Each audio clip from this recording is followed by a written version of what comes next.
Hello friends, welcome to SSY CTET academy. तो आज हम लोग CDP जो है प्रीवियस ईयर सीरीज स्टार्ट करने जा रहे हैं। CDP Bhokaal series. इसमें हम लोग जो है 2012 से लेके 2022 तक के क्वेश्चंस का डिस्कशन करेंगे। इसके माध्यम से बिल्कुल देसी अंदाज में कॉन्सेप्ट को भी समझेंगे। तो चलते हैं टॉपिक पे। तो हमारा क्वेश्चन है, फर्स्ट क्वेश्चन है, अधिगम अक्षमता सामान्यतः किस में पाई जाती है? मतलब जो सीखने में कठिनाई होती है वह किस बच्चे में पाई जाती है? खासकर उन बच्चों में जिसमें सगे संबंधियों में यह समस्या होती है। औसत से बेहतर IQ वाले बच्चे में, जिसका औसत से बेहतर IQ है, उसमें ऐसा समस्या क्यों पाया जाएगा? ये तो गलत हो गया। उसके बाद ऑप्शन है लड़कियों की तुलना में लड़कों में अधिक। ये भी गलत है, ऐसा कोई बात नहीं है। उसके बाद है शहरी क्षेत्रों की तुलना में ग्रामीण क्षेत्र में अधिक है। ऐसा भी कुछ नहीं है। अधिगम अक्षमता जो है ये एक अनुवांशिक बीमारी है। अधिगम अक्षमता एक विकार है जो समझने, पढ़ने, लिखने, बर्तनी तक करने, याद करने, मतलब एजुकेशन से रिलेटेड, पढ़ाई से रिलेटेड ये समस्या होती है। मस्तिष्क से रिलेटेड समस्या होती है। किसी को याद नहीं होता, ज़्यादा जल्दी भूल जाता है। ये समस्या जो है अनुवांशिक समस्या है। और ये समस्या कैसे आती है? खासकर उन बच्चों में जिसके सगे संबंधियों को ये समस्या होती है। इसलिए आपका ऑप्शन नंबर फर्स्ट सही हो गया। चलते हैं नेक्स्ट क्वेश्चन पे। हमारा दूसरा क्वेश्चन है, सफल समावेशन के लिए डैश को छोड़कर सभी आवश्यक है। मतलब कक्षा समावेशी क्लासरूम कैसा होगा? क्षमता निर्माण, संवेदीकरण, अलगाव, माता पिता की भागीदारी भी होना चाहिए। सफल समावेशन मतलब सबका समावेशन। क्षमता निर्माण, इससे क्या मतलब है? ये हो सकता है। संवेदीकरण मतलब सबका भावना का ख्याल रखा जा रहा है, ये भी हो सकता है। माता पिता का भागीदारी भी होना चाहिए। पेरेंट्स टीचर मीटिंग में माता पिता को भी बुलाना चाहिए। लेकिन अलगाव क्या है? समावेशन में अलगाव मतलब होता है जुदाई। तो ये तो ऑप्शन आपका नहीं होगा जिसमें जुदाई हो। तो इसलिए ऑप्शन नंबर 3 आपका जो है ये राइट हो जाएगा। चलते हैं नेक्स्ट क्वेश्चन पे।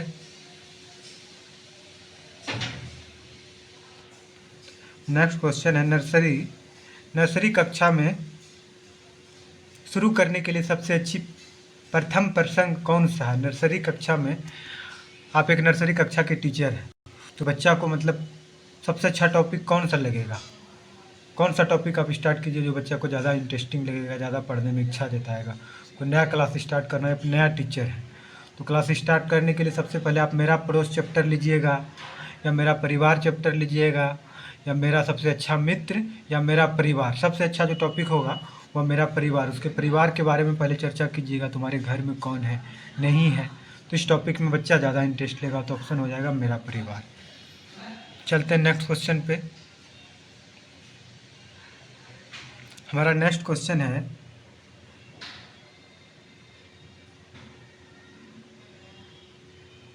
चिंतन के सूचना प्रसंस्करण मॉडल में निम्नलिखित में से कौन से चरण अनुसरित करने को कहा गया है? बच्चा चिंतन कैसे करता है? जो सबसे पहले चिंतन बच्चा करता है, कुछ भी उसको दिया जाएगा तो पहले सामान को वर्गीकृत कर देता है। जैसे मतलब 12 टॉफी उसको दे दिया गया, या 12 बॉल उसको दे दिया गया, मतलब 3 रेड कलर का है, 3 ब्लू कलर का है, तो बता देगा कि मतलब सबको अलग अलग वो कर देगा, वर्गीकरण कर देगा। उसके बाद जो आपको अपना मतलब जो उसके बारे में जान रहा है पूर्व संस्करण करेगा, मतलब जो उसको जानकारी है उसके बारे में जाएगा। उसके बाद अपना प्रतिक्रिया देगा। लास्ट में जो है निष्पादन का चरण आएगा। इसलिए ऑप्शन जो है फर्स्ट सही हो जाएगा, DCBA। चलते हैं नेक्स्ट क्वेश्चन पे। शैक्षिक क्षेत्रों में प्रदर्शन के आधार पर शैक्षिक क्षेत्रों में प्रदर्शन के उन्नयन को उचित ठहराया जा सकता है। शैक्षिक क्षेत्र क्या हो गया? मतलब कि पढ़ाई के अलावा जो क्षेत्र होता है शैक्षिक क्षेत्र होता है। पढ़ाई के अलावा क्षेत्र जैसे खेलकूद का क्षेत्र, कल्चरल एक्टिविटी का क्षेत्र।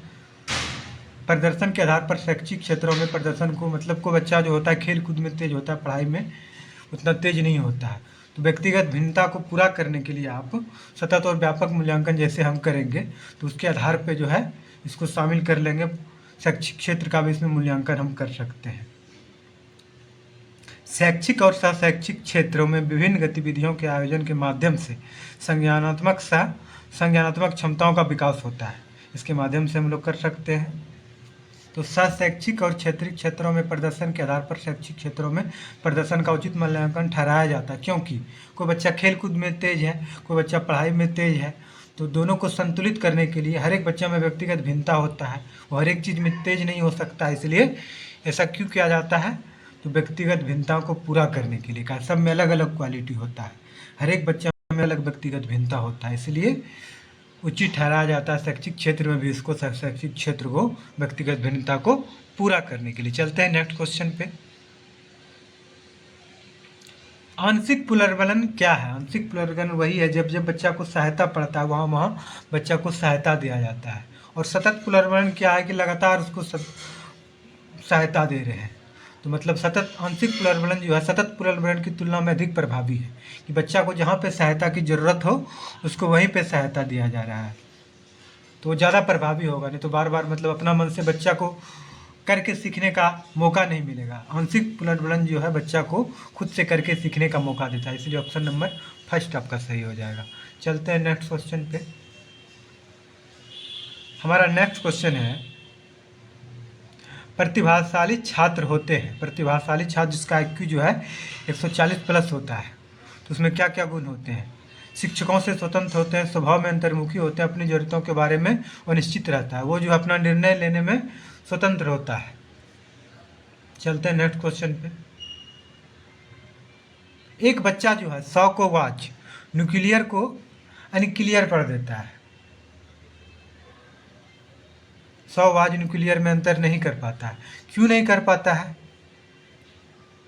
तो उसको कौन सा बीमारी है? उसको जो है डिस्लेक्सिया है।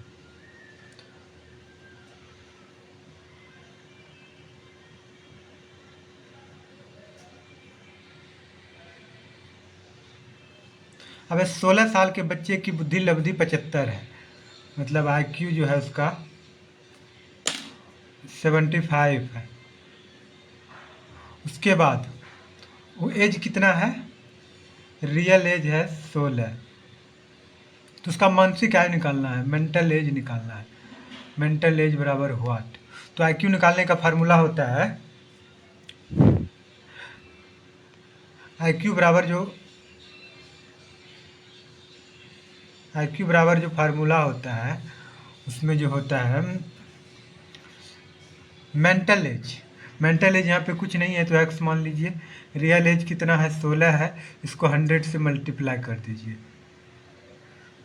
तो 100x/16, इसको यहाँ काट दीजिए, 4 टाइम्स कट जाएगा, 24 हो जाएगा।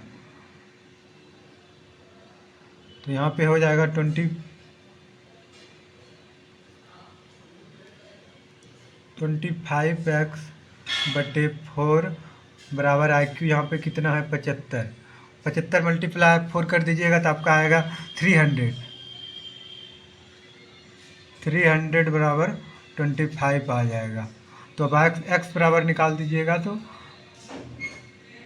300/25, तो हो जाएगा आपका 12।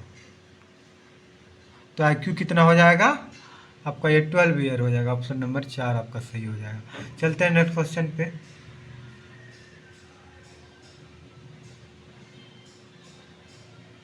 हमारा नेक्स्ट क्वेश्चन है, वाइगोत्स्की के सिद्धांत का क्या तात्पर्य है? वाइगोत्स्की का सिद्धांत क्या था? सामाजिक सिद्धांत था, सामाजिक संज्ञानात्मक विकास का सिद्धांत दिया था वाइगोत्स्की, मतलब समाज में बच्चा एक्टिविटी करके सीखेगा। तो ऑप्शन नंबर फर्स्ट, बच्चा अपने से कम बुद्धि वाले बच्चों की संगति में सबसे अच्छा सीखेगा, ऐसा कुछ नहीं है। एक दूसरे के प्रति अलग अलग कार्य नहीं करना, मिलजुल के कार्य करना है वाइगोत्स्की के सिद्धांत के अनुसार। प्रारंभिक स्पष्टीकरण के बाद कठिन प्रश्न पूछना, ये भी गलत है। इस सब क्वेश्चन को ऑप्शन से आप छोड़ सकते हैं। तो वाइगोत्स्की का सिद्धांत क्या था? बच्चा सहयोग करके सीखेगा, सहयोगात्मक दृष्टिकोण उसमें होना चाहिए बच्चा में। तो ऑप्शन नंबर आपका 2 सही हो जाएगा। चलते हैं नेक्स्ट क्वेश्चन पे। फिर से क्वेश्चन वही रिपोर्ट हो गया, वाइगोत्स्की का जो है सहयोगात्मक समाधान है।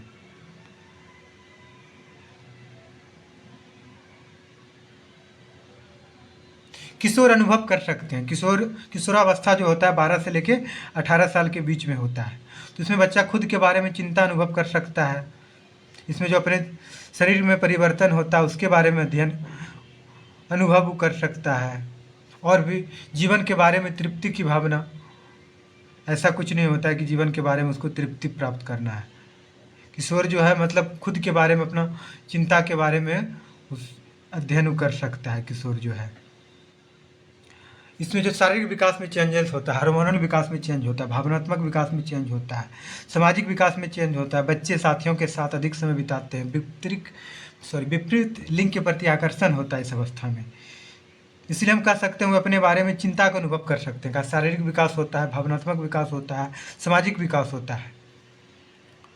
तो जो किशोर जो है अपने बारे में इसमें चिंता के बारे में सोच सकते हैं, हमारा क्या शरीर में हार्मोनल चेंज हो रहा है, नहीं हो रहा है, तो इसके बारे में उसको जो है थोड़ा चिंता होता है। चलते हैं नेक्स्ट क्वेश्चन पे।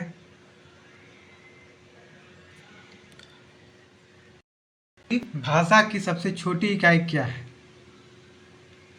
भाषा की सबसे छोटी इकाई जो है रूपिम होती है। मतलब सबसे छोटा वर्ड क्या है? भाषा क्या होता है? भाषा उस शास्त्र को कहते हैं जिसके द्वारा मनुष्य अपने मन के भावों को लिखकर या बोलकर दूसरे को संप्रेषित कर सके। भाषा पे कमांड मतलब क्या? मतलब कि अपना मन के भाव को या अपने मन के विचार को दूसरे से बात कर सके। फ़ोन पे बात करते हैं या कहीं पे भी बात करते हैं, आमने सामने बात करते हैं, नहीं अपना बात दूसरे को समझा सके, तो वही हुआ भाषा। तो भाषा की सबसे छोटी इकाई क्या है? रूपिम है। चलते हैं नेक्स्ट क्वेश्चन पे।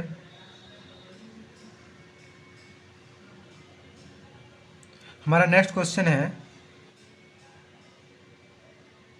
बुद्धि लब्धि स्कोर आमतौर पर शैक्षणिक प्रदर्शन के साथ साथ सब संबंधित होते हैं। आईक्यू या बुद्धि लब्धि एक बच्चों की समस्या को तर्क करने और हल करने की क्षमता का माप है। यह मानव बुद्धि को मापने का एक परीक्षण है। आईक्यू निकालने का सूत्र होता है MA/CA × 100, मतलब मानसिक आयु बटे वास्तविक आयु गुना 100। तो उससे आप आईक्यू का सूत्र निकाल सकते हैं, फार्मूला निकाल सकते हैं। 140 से जो ऊपर होता है प्रतिभाशाली छात्र होता है, 120 से लेकर 129 तक होता है बेहतर होता है, 110 से 119 औसत से उच्च, 90 से 119 एवरेज स्टूडेंट होता है, 80 से 89 औसत से नीचे, 70 से 89 मतलब ये बॉटम पे होता है, 69 से जो नीचे हो जाता है मतलब कि एकदम निम्न, अत्यंत निम्न होता है, मतलब मंदबुद्धि छात्र होता है। तो आईक्यू जो होता है, बुद्धि लब्धि स्कोर, जो आमतौर पर शैक्षणिक प्रदर्शन को उच्च रूप से संबंधित होते हैं, मतलब उससे रिलेटेड होता है उच्च रूप से। पूरी तरह से नहीं कर सकते हैं, कुछ अलग एक्टिविटी और भी होता है। मध्यम रूप से भी नहीं होता है, निम्न रूप से भी नहीं होता है, पूरी तरह से भी नहीं होता है, उच्च रूप से कह सकते हैं हम लोग उसको। चलते हैं नेक्स्ट क्वेश्चन पे। एक सशक्त विद्यालय अपने शिक्षकों में निम्नलिखित में से किस गुण को सबसे अधिक प्रोत्साहन देगा? एक मतलब अच्छा विद्यालय है जहाँ अच्छा से पठन पाठन की क्रिया हो रही है, तो अपने शिक्षकों में कौन सा गुण को बढ़ावा देना चाहेगा जिससे का विद्यालय का वातावरण अच्छा रहे? तो जॉन डीवी का मानना था कि बच्चे समस्या को एक चुनौती के रूप में लेते हैं जो उन्हें अपने पर्यावरण पर प्रभुत्व प्राप्त करने में सक्षम बनाता है। तो उसमें एक टीचर को चाहिए कि मतलब खुद भी वो नया नया चीज़ सीखे, अपग्रेड होते रहे, जो बच्चा को अच्छा से सिखा सके। शिक्षक की स्मृति जो होता है सदैव तेज और लंबे समय तक चलने वाली होती है, एक अच्छे शिक्षक की विशेषता में से है। सशक्त स्कूल लोकतंत्र में विश्वास रखते हैं और अपने शिक्षकों को स्कूल आधारित प्रबंधन के तहत मुख्य निर्णय लेने के लिए अधिकृत करते हैं। एक अच्छे शिक्षक को गुण को प्रभाषित करने के लिए अनुशासित प्रकृति या प्रयोग करने की प्रवृत्ति कुछ विशेषता हो सकता है। एक अच्छा शिक्षक बनने के लिए उसमें शिक्षक में जो है प्रतिस्पर्धी योग्यता होना चाहिए, मतलब खुद डेली अपग्रेड करना चाहिए, कुछ नया कुछ सीखते रहना चाहिए। तो ऑप्शन नंबर जो है हमारा, ये ऑप्शन नंबर 3 हमारा सही हो जाएगा। चलते हैं नेक्स्ट क्वेश्चन पे। हमारा नेक्स्ट क्वेश्चन है, निम्नलिखित में से कौन सीखने के लिए प्रेरणा का अनुकूलन करता है? सीखने के लिए मोटिवेशन का कौन सा कारण है? बाहरी कारक, असफलता के बचने की प्रेरणा, बहुत आसान, या मतलब एक आंतरिक प्रेरणा होता है, एक बाहरी प्रेरणा होता है, मतलब कुछ लोभ दिया बच्चा को कर दिया। मतलब सीखने के लिए प्रेरित कब होगा? लक्ष्य को पूरा करने में व्यक्तिगत संतुष्टि होता है, मतलब आज हम ही करना है तो करना है, आज हम ही करेंगे तो मतलब ये मेरा हो जाएगा, आंतरिक प्रेरणा हो जाएगा। इतना हम पढ़ लेंगे तो मेरा ये हो जाएगा, ये हमको टारगेट बना लिया है, पढ़ने में उसको इंटरेस्ट आने लगता है, तो मतलब प्रेरणा अनुकूलन का सिद्धांत हो जाएगा। बाहरी प्रेरणा होता है मतलब बच्चे को दिया जाता है कि 2 टॉपिक देंगे तो होमवर्क कर लो, ये बाहरी प्रेरणा हो गया। और ये मतलब प्रेरणा का अनुकूलन हो गया, आंतरिक प्रेरणा का बात कर रहा है। तो लक्ष्य को पूरा करने के लिए उसमें व्यक्ति का संतुष्टि मिलता है, मतलब जब तक वो पढ़ेगा नहीं उसको संतुष्टि नहीं मिलता है। इसलिए ऑप्शन नंबर 4 ये सही हो गया। चलते हैं नेक्स्ट क्वेश्चन पे। हमारा नेक्स्ट क्वेश्चन है बहुबुद्धि के बारे में। बहुबुद्धि का सिद्धांत जो हार्वर्ड गार्डनर साहब ने दिया था। तो बहुबुद्धि के सिद्धांत से तात्पर्य है कि निम्नलिखित को छोड़कर सभी से है। बहुबुद्धि के सिद्धांत में क्या, भावनात्मक बुद्धि आईक्यू से संबंधित नहीं है, इमोशनल डेवलपमेंट इंटेलिजेंस भी है आईक्यू में संबंधित। विषयों को कई तरीकों से प्रस्तुत किया जाता है, 8 तरह से प्रस्तुत किया जाता है, सही है। विषयों को कई तरह से, अधिगम का आकलन विभिन्न माध्यमों से किया जा सकता है, सही है। बुद्धि प्रसंस्करण कार्य में विशिष्ट समूह है जिसका उपयोग किसी व्यक्ति द्वारा समस्या को हल करने में, बुद्धि से ही हम किसी समस्या को हल कर सकते हैं, या किसी सवाल में हम फंस गए या किसी सीडीपी के सवाल में ही फंस गए तो हम बुद्धि से इसके बारे में सोचेंगे। तो ये भी ऑप्शन सही है। तो किसको बहुबुद्धि के सिद्धांत से तात्पर्य निम्नलिखित को छोड़कर सभी से सही, आईक्यू भी संबंधित है, यहाँ बोल दिया नहीं है, इसलिए ऑप्शन आपका सही हो गया। चलते हैं नेक्स्ट क्वेश्चन पे। हमारा नेक्स्ट क्वेश्चन है अधिगम के आकलन में डैश को छोड़कर निम्नलिखित सभी को ध्यान में रखा जाता है। अधिगम के आकलन में निम्नलिखित को छोड़कर छात्रों की क्षमता का ध्यान में हमको रखना है, अच्छा रहेगा। छात्रों की आवश्यकता को भी ध्यान में रखना, छात्रों की त्रुटि को भी ध्यान रखना। अधिगम शैली जो है सबका अलग अलग होता है, कोई ज़रूरी नहीं है कि सब एक ही अधिगम शैली से सीखेगा। वो शैक्षिक क्षेत्र में इंटरेस्टेड है, कुछ शैक्षिक क्षेत्र में इंटरेस्टेड है, खेल कूद में इंटरेस्टेड है, सबका अलग अलग अधिगम शैली होता है। तो सब बच्चा जो है अलग अलग शैली से सीखता है। तो ये कोई ज़रूरत नहीं है कि सब एक ही पैडागोजी से सीखेगा, सब पे अलग अलग पैडागोजी लागू होता है। आपका सीखने का तरीका अलग है, कोई बैठ के पढ़ता है, कोई मतलब सो के पढ़ता है, कोई अलग तरीके से पढ़ता है, कोई किताब से पढ़ता है, किसी को लिख के याद करने से जल्दी याद होता है, कोई कस कस के बोल के पढ़ता है, सबका अलग अलग अधिगम शैली होता है। तो इस पर हम कमेंट नहीं कर सकते, बस ये इंपॉर्टेंट है कि बच्चा सीख कैसे रहा है, सीखना इंपॉर्टेंट है। तो ये गलत है आपका, ये बाकी ये तीनों सही है। तो ऑप्शन नंबर फर्स्ट आपका राइट हो गया। समान जुड़वा भाइयों को सामाजिक आर्थिक रूप से समृद्ध परिवार द्वारा एक दूसरों को एक गरीब परिवार द्वारा गोद लिया जाता है। 1 वर्ष के बाद निम्नलिखित में किसके आईक्यू के बारे में सबसे अधिक होने की संभावना। आईक्यू जो है मतलब कोई गरीब परिवार का बच्चा है वही टॉप करेगा, ऐसा कुछ नहीं। अमीर परिवार का है वही टॉप करेगा, ऐसा कुछ नहीं है। आईक्यू से इसका कोई संबंध नहीं है। तो हमारा ऑप्शन हो जाएगा सामाजिक आर्थिक स्तर आईक्यू को प्रभावित नहीं करता है। ये ऑप्शन ये सही है। गरीब परिवार का लड़का समृद्ध समाज से अधिक, ऐसा कुछ नहीं। आईक्यू मतलब गरीब हो अमीर हो, आईक्यू पे इसका कुछ नहीं होता है। दोनों बराबर अंक हासिल करेंगे, ऐसा कुछ नहीं, कोई ज़्यादा कोई कम हो सकता है। समृद्ध सामाजिक आर्थिक परिवार वाला लड़का परिवार में लड़कों से अधिक अंक प्राप्त करेगा, ये भी गलत है। ऑप्शन नंबर ये 4 सही हो गया। चलते हैं नेक्स्ट क्वेश्चन पे। वंचित बच्चों को नियमित रूप से विद्यालय जाने को प्रोत्साहित करने के लिए निम्नलिखित में से कौन सा सबसे उपयुक्त तरीका है। मतलब शैक्षणिक क्षेत्र में बहुत दिन से जो वंचित है, जो समाज है, बहुत एरिया का बच्चा है, जो मतलब आदिवासी एरिया का बच्चा है, वो वंचित है, मतलब वो शिक्षा से दूर है। तो सरकार के लिए ऐसा क्या करना चाहिए जो सबसे ज़्यादा सूटेबल हो, वो कि जो शिक्षण अधिगम प्रक्रिया से जुड़ सके, उसका भी विकास हो सके। SC ST OBC का बच्चा है या वंचित समाज का बच्चा है, अल्पसंख्यक का बच्चा है, तो उसके लिए सरकार को क्या कदम उठाना चाहिए। तो हमारा फर्स्ट ऑप्शन है बच्चों को आकर्षित करने के लिए प्रतिदिन 5 रुपया देना चाहिए। ये तो कोई मतलब सही कार्य नहीं हुआ, 5 रुपया देने से क्या होगा। सबसे अच्छा खोजना हो सकता है 2 ऑप्शन भी आपको सही लगे, लेकिन ऑप्शन आपको छांटना है कि चारों ऑप्शन में कौन सबसे ज़्यादा सही है। फिर सेकंड नंबर ऑप्शन में देखते हैं आप आवासीय विद्यालय को खोलना, ये सही लग रहा है हमको। उसके बाद थर्ड नंबर ऑप्शन में बच्चे को विद्यालय नहीं जाने देना कानूनी रूप से दंडनीय अपराध हो सकता है, ये बिल्कुल गलत है, ऐसा कुछ नहीं है।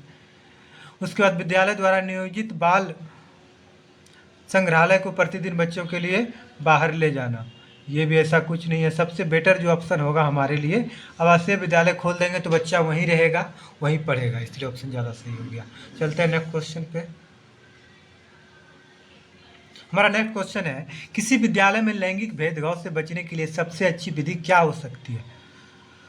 मतलब एक अच्छा स्कूल है, वहाँ सभी पैडागोजी के नियम का फॉलो हो रहा है, तो मतलब लैंगिक भेदभाव वहाँ नहीं हो, लड़का लड़की मतलब एक लिंग के प्रति ज़्यादा आकर्षण नहीं हो, लैंगिक भेदभाव नहीं हो, जातीय भेदभाव नहीं, किसी भी प्रकार का भेदभाव नहीं। मेनली यहाँ पे क्वेश्चन में बात हो रहा है लैंगिक भेदभाव के बारे में। तो लैंगिक भेदभाव नहीं हो तो स्कूल में क्या होना चाहिए? एक संगीत प्रतियोगिता के लिए लड़कियों से अधिक लड़कों का चयन करना, यहाँ तो भेदभाव हो रहा है।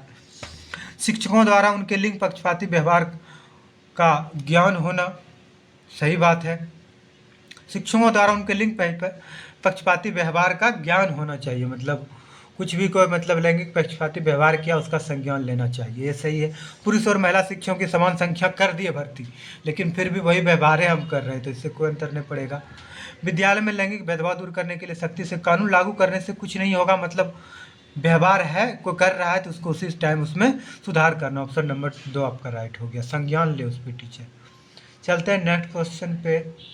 तो हमारा अगला क्वेश्चन है, प्राथमिक कक्षा में सकारात्मक वातावरण स्थापित करने के लिए एक शिक्षक को 1 to 5 का कक्षा है, तो उसमें मतलब सकारात्मक वातावरण मतलब पठन पाठन का माहौल अच्छा बने, तो उसके लिए एक शिक्षक को क्या करना चाहिए?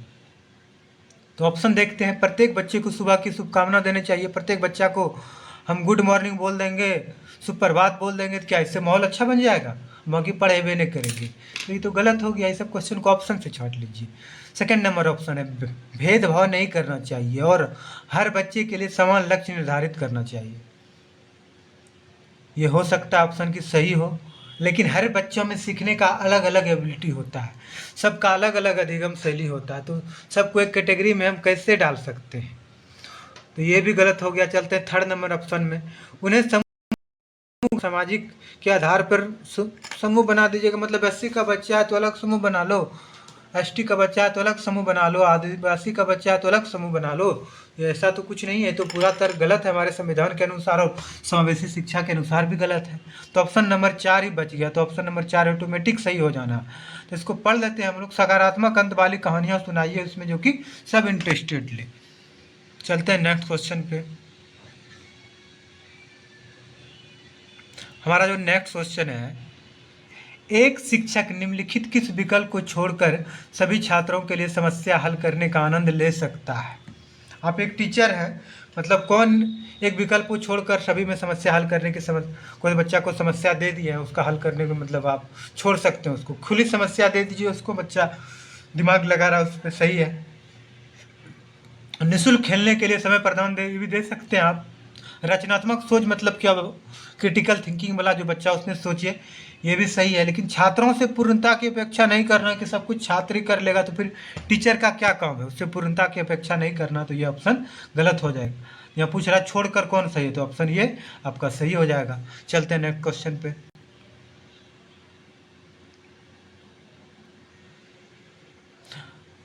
हमारा अगला क्वेश्चन है, गणित की शिक्षिका मोनिका राधिका से एक प्रश्न पूछ रही है। मोनिका जो है एक स्टूडेंट है, राधिका से एक प्रश्न पूछती है। राधिका से कोई उत्तर न मिलने पर वह एकदम जैसे प्रश्न पूछी अनमना ढंग से, कोई उत्तर नहीं मिला, उसके बाद मोहन से क्वेश्चन पूछने लगी उत्तर खोजने के लिए। मोहन भी उत्तर नहीं बता पाया, मोहन जो उत्तर खोजने का ट्राई करने लगा, तो मतलब राधिका को ये महसूस हो गया, गणित का टीचर को, मोनिका को, तो वो जो है प्रश्न का उत्तर तुरंत दे देती है। तो मोनिका की यह प्रवृत्ति निम्नलिखित में क्या दर्शाती है?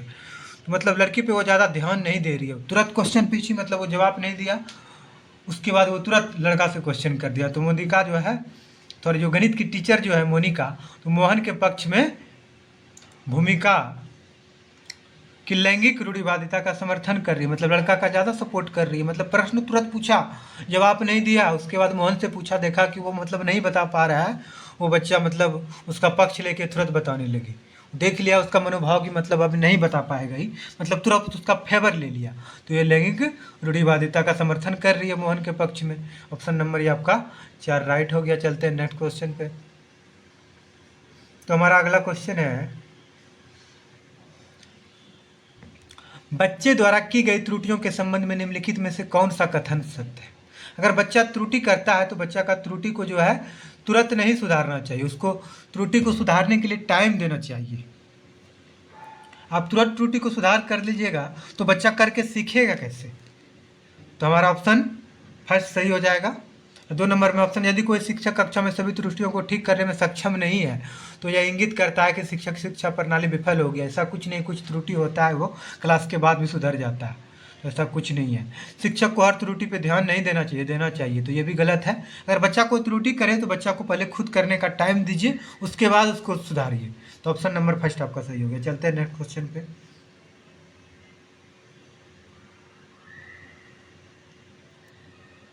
हमारा अगला क्वेश्चन है, निम्नलिखित में से कौन सी विशेषता समस्या समाधान दृष्टिकोण की पहचान है? कौन सा विशेषता जो है समस्या समाधान दृष्टिकोण का पहचान है? किसमें समस्या समाधान दृष्टिकोण लिया गया है? तो हम लोग पता करते हैं कि मेनली समस्या समाधान दृष्टिकोण क्या है। बच्चा कोई प्रश्न में मतलब उलझ गया तो उसके बारे में सोचिएगा, पहले प्रश्न को समझेगा। आप ही मतलब कोई प्रश्न में उलझ गए तो पहले समस्या को समझिएगा, तब तो question is more important then answer. मतलब क्वेश्चन जानने के लिए पहले आपको उत्तर जानने के लिए पहले आपको क्वेश्चन पे ज़्यादा ध्यान देना पड़ेगा। समस्या समाधान जो है समस्या को परिभाषित करने का कार्य है। समस्या का कारण निर्धारित करना, समस्या के लिए विकल्पों की पहचान करना, उन्हें प्राथमिकता देना और उनका चयन करना, समाधान लागू करना उसके बाद होता है। समस्या समाधान करने से पहले समस्या को सटीक प्रकृति को समझना कि समस्या का प्रकृति है क्या। यदि समस्या के बारे में समझ दोषपूर्ण होगा तो हल कभी आप नहीं कर पाइएगा। बच्चा खुद अपना अंतर्दृष्टि से सोचेगा, उसके बारे में अलग अलग तरीके से सोचेगा, तुलना करेगा, समस्या समाधान का विधि लगाएगा, उस पर कार्य करेगा, या छात्रों के हल की जाने वाली समस्या का नया नया तरीके से हल करने का कोशिश करेगा। यह एक वैज्ञानिक कौशल है।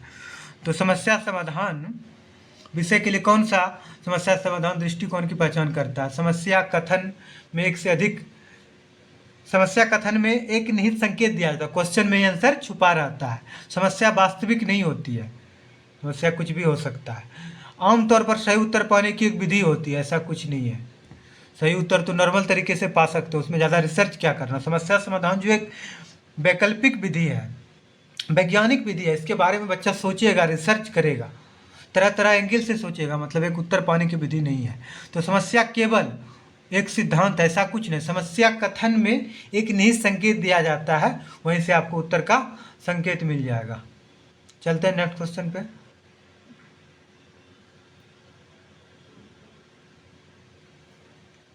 हमारा अगला क्वेश्चन है, निम्नलिखित में से कौन सी समस्या समाधान दृष्टिकोण की पहचान है? तो वही समस्या कथन में एक निहित संकेत मिल जाता। क्वेश्चन फिर से रिपीट हो गया। चलते हैं नेक्स्ट क्वेश्चन पे। हमारा अगला क्वेश्चन है, छात्रों के पोर्टफोलियो के लिए विषय वस्तु का चयन करते समय डैश का ध्यान होना चाहिए। पोर्टफोलियो समझिए पहले, पोर्टफोलियो होता क्या है? पोर्टफोलियो वही होता है छात्रों के कर्मिक प्रगति का रिकॉर्ड। जैसे 1 to 5 तक का स्कूल है तो स्कूल वाला क्या करेगा, 1 से लेकर 5 तक का छात्र का प्रगति, कौन विषय में क्या रहा, कौन क्लास में क्या रहा नहीं रहा, उसका एक पूरा फाइल बना दिया जाता है।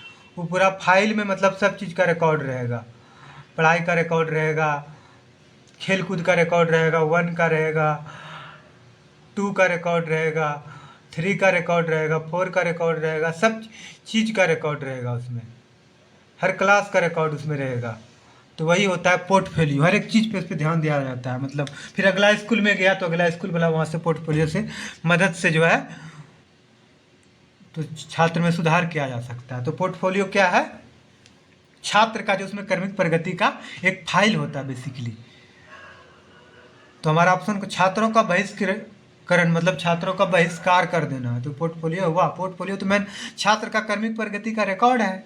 तो ऑप्शन नंबर 2 पे हम लोग चलते हैं, अन्य शिक्षकों का समावेशन। ये कुछ नहीं, मेनली जो है पोर्टफोलियो में छात्रों का समावेशन होना चाहिए, छात्रों के बारे में ही उसमें रिकॉर्ड रहता है पोर्टफोलियो में। तो ऑप्शन नंबर 3 सही हो गया। चलते हैं नेक्स्ट क्वेश्चन पे। निम्नलिखित में से कौन सा एक सूक्ष्म गति कौशल का उदाहरण है? सूक्ष्म गति कौशल होता क्या? सूक्ष्म गति कौशल होता है कि छोटे छोटे अंगों का विकास, हथेलियों का विकास, हाथ की अंगुलियों का विकास, ओठ का विकास, कान का विकास, यानी छोटे छोटे अंगों का विकास। तो ऑप्शन में कूदना ये सब तो बड़ा अंग के विकास से होगा, चलना मतलब पैर का विकास हो रहा है, लेखन हथेली का विकास हो रहा है, तर्जनी का विकास हो रहा है, तब ना लेखन हम सब लिख सकते हैं। तो फाइन मोटर स्किल में सूक्ष्म गति कौशल में लेखन आता है। मतलब छोटे छोटे अंगों का विकास जिसमें होता है वो है सूक्ष्म गति कौशल। तो ऑप्शन नंबर 3 सही हो गया।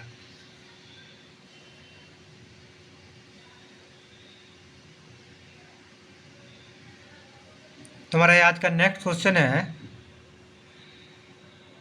अस्थि बधिर बच्चों में डैश होने की संभावना होती है। मतलब कि बच्चा को शारीरिक दिक्कत है, अस्थि बधिर है, मतलब सुन नहीं पाता है, सुनने में दिक्कत है। तो बच्चा किसी बच्ची को अगर बच्चा हो या बच्ची हो, उसको शारीरिक समस्या हो, कोई भी छात्र को, तो उसको जो है सबसे ज़्यादा डिस्ग्राफिया, लेखन कौशल में, मतलब कोई विकलांग है, आँख में समस्या हो गया, कान में, जो सुन नहीं सकता वो लिख भी नहीं पाएगा, अच्छा जो सुनेगा वो अच्छा लिखेगा भी, तो उसको डिस्ग्राफिया हो सकता है। डिस्कलकुलिया जो है मैथ से रिलेटेड, मतलब कलकुलिया मतलब कैलकुलेटर, तो कैलकुलेटर का उपयोग हम लोग कहाँ पे करते हैं, मैथ में करते हैं। डिसलेक्सिया जो है ये पढ़ने से संबंधित प्रॉब्लम है, वाद को सौ मतलब उल्टा पुल्टा पढ़ देता है, बहुत सारा बच्चों में ऐसा समस्या होता है। डिस्थीमिया जो है ये मानसिक विकार है। तो मतलब अस्थि बधिर मतलब जो बच्चा शारीरिक समस्या से जूझ रहा है, जो सुन नहीं पाता, देख नहीं पाता, जो अच्छा देख नहीं पाएगा वो अच्छा लिख नहीं पाएगा, जो अच्छा सुन नहीं पाएगा वो लिख नहीं पाएगा। ग्राफिया, डिस्ग्राफिया क्या होता है, लेखक संबंधी विकार है, लेखन लिखने से संबंधित। मतलब ग्राफ पेपर आप कैसे बनाइएगा, लिख के बनाइएगा। तो हमेशा के लिए याद रखिएगा, डिस्ग्राफिया जो है लेखन संबंधी विकार है। जो भी बच्चा को मतलब शारीरिक प्रॉब्लम है, शारीरिक विकार है, तो मतलब उसको कौन सा बीमारी होने की संभावना है, डिस्ग्राफिया। थैंक्स फॉर वॉचिंग, मिलते हैं अगले अपडेट में। If you like my video please like and subscribe.